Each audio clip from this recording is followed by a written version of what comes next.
guys, welcome back to my second ever video. I know I'm in my kitchen right now, but I really wanted to make this intro before the video actually started. But I really wanted to make this video pretty much to showcase the car and help it be informative for the people that are wondering what's done to my car. But I really thought this would be a really good way to introduce the car to the channel as well. But pretty much the video is going to consist of me talking about what's done to the exterior, interior, and pretty much what's done engine model wise and how much it costs to be able to build my car the way it is. But I'm pretty much going to have another clip exactly like this at the very end of the video with a breakdown of how much I paid for the car, how much I paid for cosmetic mods, and how much I paid for power mods. But the next clip that you guys are about to see, it's a bit rushed because it took me like 6-7 tries to film it. And honestly, I was getting a little irritated, but I'm sorry about that. It took me a long time to be able to try to record that. But pretty much here's my build breakdown about my car. But to start off from the front end, I have a Spoon Sports front end. I believe I paid like $2,600 to $2,800 plus like $800 for paint. And then I have a race bred splitter that I got for like $300, and the battle arrow brackets that I got for I think another $300 as well. But going up from that, I have my Veris Rising 2 hood that I got used for $2,000. And then after that, oh, what else do I have? Shit, I think that's everything up front. But for wheel wise, I have Advan Racing GTs. They're reverse staggered. For the front, it's 18 by 10.5 plus 35. And the rear is 18 by 9.5 plus 35. And tires, they're kind of mixed right now. NT55 G2s with Falcon FK 510s. And the front's running at 285/35, and the rear is 265/35. I believe the wheel setup was probably around like 3,900. And then going on from that, I have gyro disc rotors, and I believe that was like 800. And to get the fitment that I have currently, I'm on HKS coilovers with the cancelers, so I believe that was like 2,700 after tax. And to be able to correct my rear camber, I have SBC rear camber arms, and I believe that was like another 3. And then for my side skirts, I have the Mugen side skirts painted in crystal black pearl that I got used for $700. And then for my mirrors, I got these from FK Parts USA. I don't know the exact brand name, but I believe it's EPR, and I think it was like $750. And next we got my Veris door extensions, which I got used, but the paint on them was pretty bad, so I had to redo them. I paid $450 for them, and then I paid another $400 for a respray. So going on from that, I have my wing, which is a 9 Lines racing wing, and at the time it had to be custom ordered, so I don't know the current price for it now, because I know you can buy it as a swan neck now, but back when I bought it, it was like $1,600. And then going on from the rear as well, I have the Aeroflow Dynamics rear diffuser, and I believe it's the V1, and I got that for $300. And my dash cam that you might see in my other video is an electronic dash cam that connects to my rear view mirror. I believe I paid $200 for that. And then for my exhaust, I have a custom exhaust right now, it was an HKS exhaust that I cut up and I added a new muffler. So the HKS was like $1,000, and then the Valvetronic rear muffler I bought for $500, and I had to get it welded in for another $300. And that's how I have the valve system, so I can like open and close it as I please. But other than that, I believe that's everything I have for the exterior. So onto the interior, I'll go in from this side.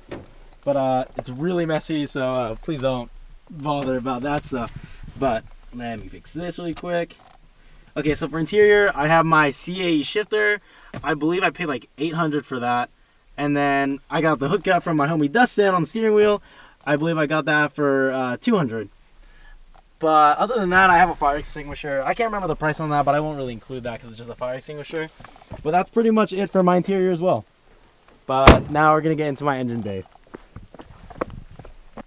Alright, so going on to the engine bay, I would have a lot more like aesthetic-wise in it, but I unfortunately live in California, so I can only have carb-legal parts. So everything is carb-legal in here, especially if you're SDPD and you're watching. Everything under the hood is carb legal. But to start off, I have a PRL intake with a Rampage race math, and I believe I got the intake used for like $200, and then another $200 for the race math. And connected to this, I have the PRL P600 turbo. I believe I paid $2,700 for that. And connected to that, I have the PRL catted down pipe, which if you saw my last video, I hollowed it out, so it's technically catless now. And I paid, I think, 400 something for that. And then connected to the rest of the exhaust was also the PRL front pipe, which was like another 300, I think. So going on to intercooler, I have the PRL billet intercooler with PRL charge pipe on that side and HKS on that side. And I believe like intercooler with charge pipes, I think it's like $500, I think. And then for fueling, I have the PRL flex fuel system, but I also have the upgraded line so I wouldn't have the issue of the rubber failing. So the flex fuel was like $400, and then the lines were another $200. And I had the Honda fuel system, but I ended up upgrading to the XDI high pressure fuel pump. But I'm still running the Honda injectors and the Honda in tank, and I believe that was like $3,000, but that's with the high pressure fuel pump. But I changed that out, so now the high pressure fuel pump was $1,700. So I'm trying to think what else I have done to the engine. Oh, also the motor, it's built as well. It's a built bottom end. I have 4 piston racing rods and head studs and Wiseco pistons, and I believe the parts alone were like $2,000, and the labor for that was like $5K, I think. But I think that's pretty much all that's really done to the engine bay, at least. Oh, and a Hotsport rear motor mount, but that was like $100. But altogether, I'll put the totals up on the screen of how much I paid for exterior and engine mods. But all that equals pretty much my car. It's a 2019 Civic Type R. It's pretty fucking clapped, but it works. And it makes pretty close to 500 wheel, but we'll see that in the next video when it goes back on the dyno. But I really hope you guys enjoyed the video and found this video somewhat informative of how I built this car and pretty much introducing this car to the channel. But I really hope you guys enjoyed. So that was the end of my pretty much build breakdown. And now I want to end it with pretty much the whole price breakdown of how much I spent on my Honda Civic Type R, or at least how it sits right now. But I bought the car a year and a half ago for $44,000 out the door. I paid that, and then cosmetically I paid $21,100 for the aesthetic mods, and for performance I spent $17,700. So in total of mods I spent $38,800, and with the price of the car, the total is $82,800, and that's just how the car currently sits. So that's pretty much the full breakdown of how much it costs to build my Honda Civic Type R. Alright, so I know a lot of people are going to question why would you spend that much amount on a Civic, but at the end of the day, I honestly had no idea. I probably could have watched my spending a bit more, and this definitely wasn't a smart financial decision to do all this, but honestly, it made me happy to do it, and I got to create new friends that I call my family now, and pretty much create new memories that I pretty much will never forget. So honestly, even though it costed this much to build it, I honestly feel like it was worth it, because I got to create things that I never thought I would have. But that was pretty much my whole build, I guess. But I kind of wanted to give you guys a couple tips on if you guys are building your car, even if it's a Civic Type R or if it's any other car. But I've heard this before I even started building cars. Find out what you want to get done to the car. Like, have a vision so you don't end up doing things twice. Like, for example, wheel-wise, I didn't want to wait pretty much for my wheels because, I don't know, the GDM wait kind of sucks right now because wait time is like 6 months to like 1 year right now for like a set of wheels, and I really didn't want to wait, so I just ended up buying something else, and I ended up selling those 2 times. I had 2 different sets of wheels before this one.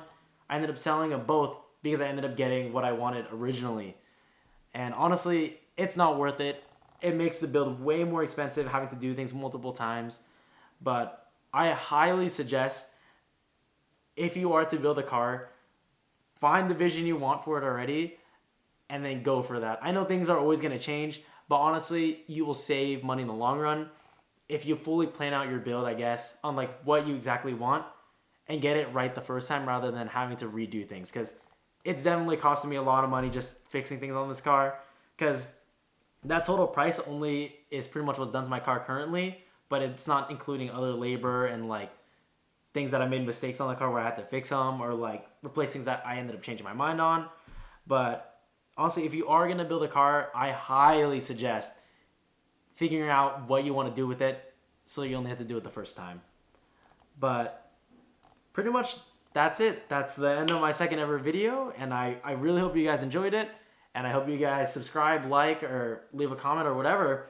But I hope to see you guys on the next one. But I guess that's all for now.